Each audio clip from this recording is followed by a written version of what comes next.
Okay, we got the drill connected, the field cultivator unhooked. We got our adjustment set. Didn't have to change it a whole lot from when we were drilling triticale. Had to change nose sprockets, and our slot opener we had to open 1/8 of an inch, and I believe that's it. But anyway, now comes to my least favorite part of drilling, is drilling wheat, I should say, and that's filling a drill. I'll try to get some footage. But it's just one of my least favorite things to do. Time consuming, but once again, it still beats a scoop shovel, so I better not complain.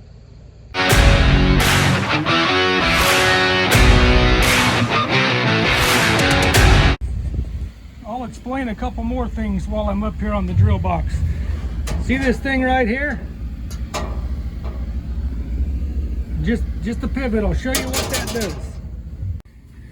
On the front side of the drill here, let me step back so you can get the bigger picture. Front side of the drill, we have an indicator that tells us from the cab, right there's my tractor, cab that tells us how full our box is. Obviously full and empty. As that thing rotates, it's connected out here, goes right through. We can see how much seed we have. We don't have to worry about running the drill empty. Explain how this drill works right quick. Excuse the cleanliness, we didn't clean it up after drilling triticale. This is a ground driven drill. Every time these two tires are turning, there's a chain in here, and this chain turns. When we have the drill engaged, when we want to actually be putting seed in the ground, this knuckle here will engage and it'll turn this sprocket. If you look underneath here, there's a shaft. Can't get to it, but it's kind of behind that bolt. You can kind of see it, but you come out to the other side over here, and this is the other end of it, another sprocket, interchangeable with whatever seed quantity we want to drill. With the chain that drives this, also interchangeable. Okay, we go in here and look on this shaft. Looky here, another set of sprockets that we can change on the go. This here is quick adjustments. We can change if we want to change our seeding rate by just a small amount. Anyway, we get that tuned in, and you can see it goes back up here and drives the sprocket. Get my bearing straight here, right here, which is the shaft right here, and it goes out to the end. Clear out to the end of the drill. Open this up here.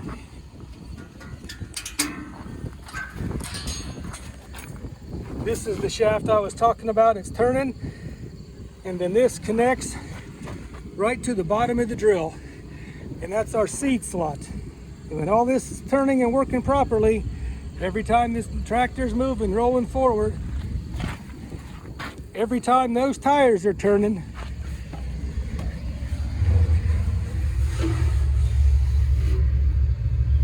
right here, this is turning, picking up seed.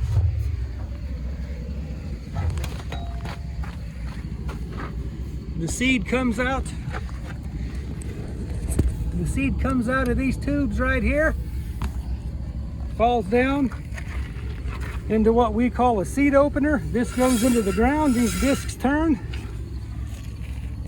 drops it right down there. Here's the final seed drop,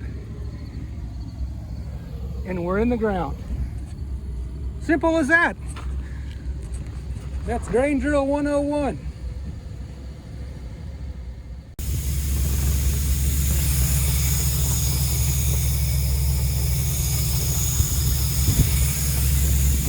Just what we call a drill fill auger.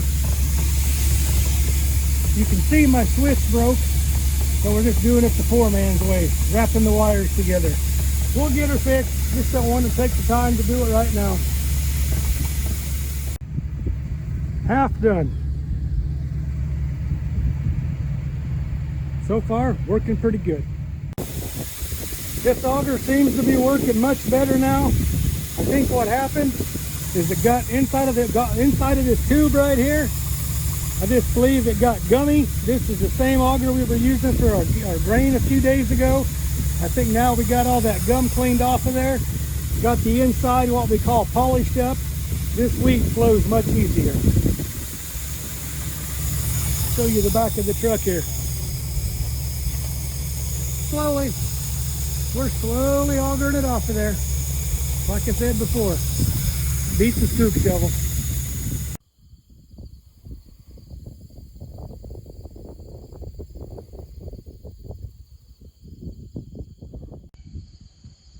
A full box is a beautiful thing. Okay, now that the drill's all completely full, we're almost ready to go to the field. All we're gonna do is take this chain loose, manually turn this sprocket, which is connected to the shaft that runs every one of our openers on the drill. And we're gonna double check that we have seed coming out of each and every opener. That way we don't have any blockage in these tubes. We're gonna check that. We have to unhook both ends, but we're gonna check all 36 openers. Just one thing to do before we get out to the field and create more aggravation. Got the chain taken off, and now we'll spin it.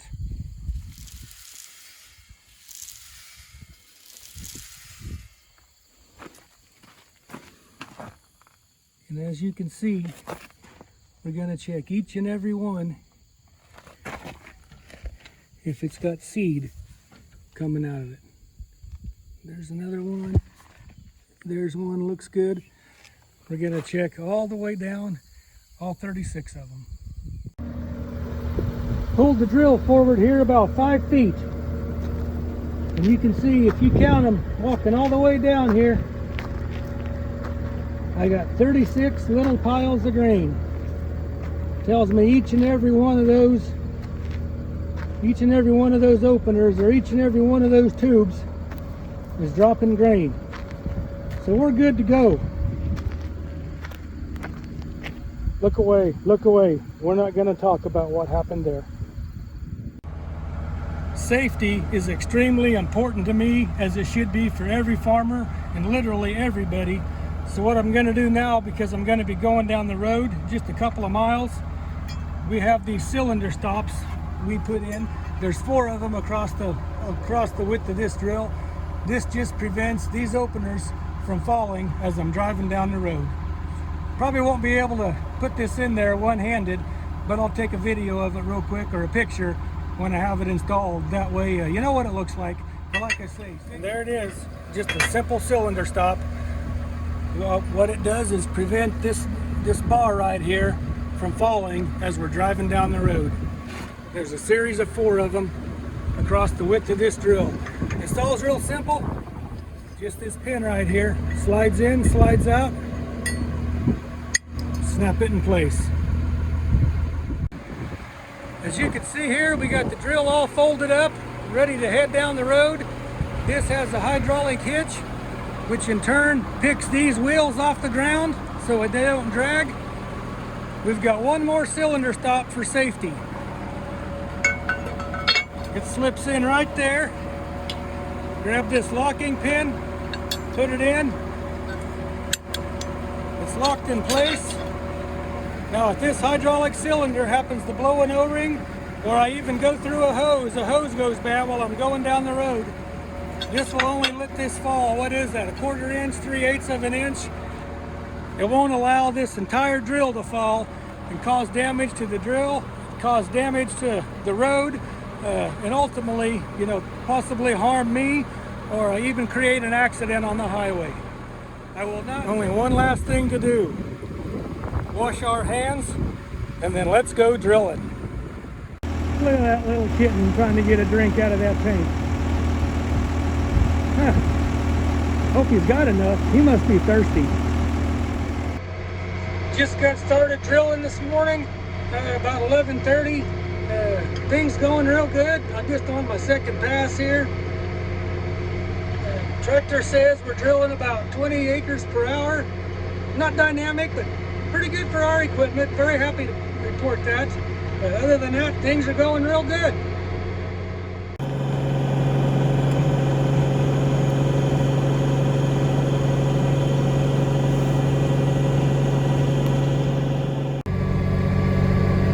One of the nice things by operating GPS while we're drilling is it frees me up. I don't have to spend as much time driving the tractor and paying attention to where I'm going. I obviously got to make sure we're still on track, It appears as we're overlapping a bunch here, but I'm just squaring the field back up. As you can tell over there, we got a lease road we have to drill around. So I just did that, letting the GPS square it back up so we have straight rows. And it just frees me up where I don't spend a whole lot of time looking forward. A lot of times I'm just sitting back watching the drill.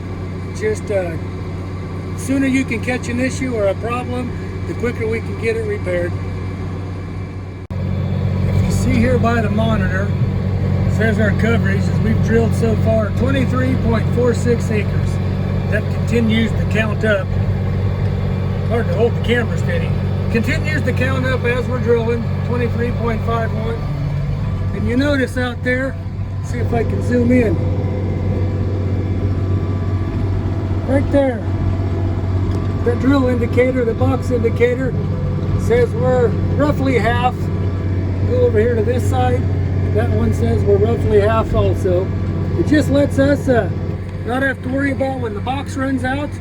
We can, when it gets closer to empty, we can stop and refill the drill, but we don't have to worry about checking the box, you know, too often because we got those indicators. I hope you can hear me. What I do while I'm drilling, I stop every half hour to check all 36 of my seed tubes to make sure they haven't come off, make sure they're still attached at both ends, make sure they're not plugged, it's still dropping seed, and to make sure my down pressure spring right there, make sure it's still intact. I check that for all 36 rows about every half hour. Shaving, that's what you call field shaving. Right up next to the previous crop. Or I shouldn't say previous crop, neighboring crop. Yeah, words are hard. Top of the morning to you. Just a little before daybreak. I believe this is Saturday. We're going to attempt to finish up drilling today. We got about 130 acres to go. Once again, there are two farthest fields that are apart. About 20 miles. No big deal. We'll road it. We've done it for years. Just kind of a little frustrating, but we'll get there. Letting the tractor warm up right here. Man, check out those LED lights. Great addition. Wish I'd have had them 20 years ago. But anyway, after the tractor warms up, we're going to get after it. Hopefully we'll get done.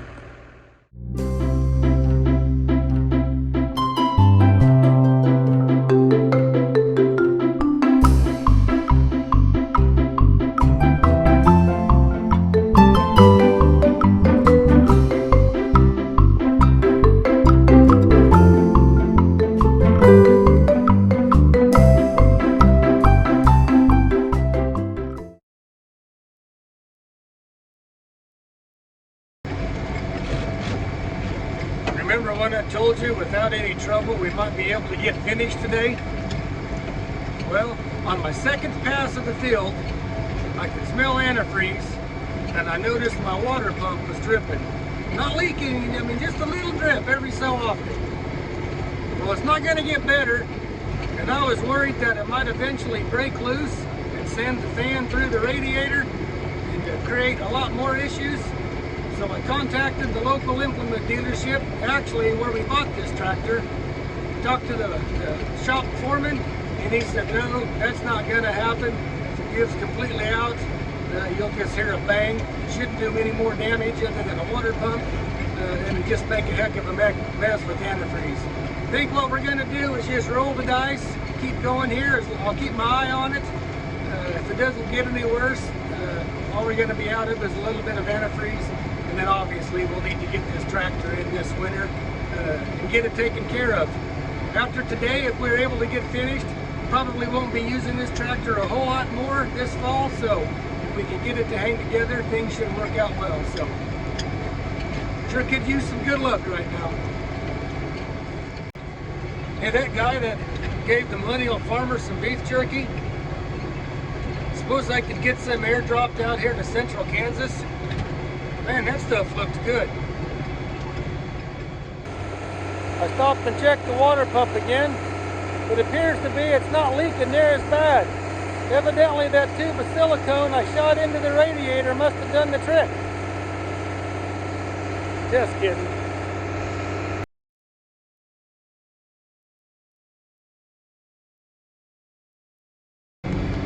I've reached that time of the morning to where I got a big decision to make.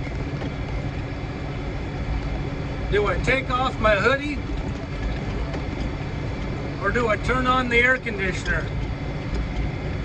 Huh. What do y'all think?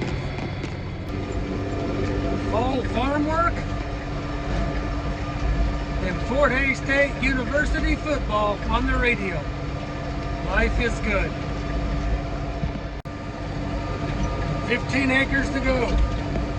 We're down to the short hairs.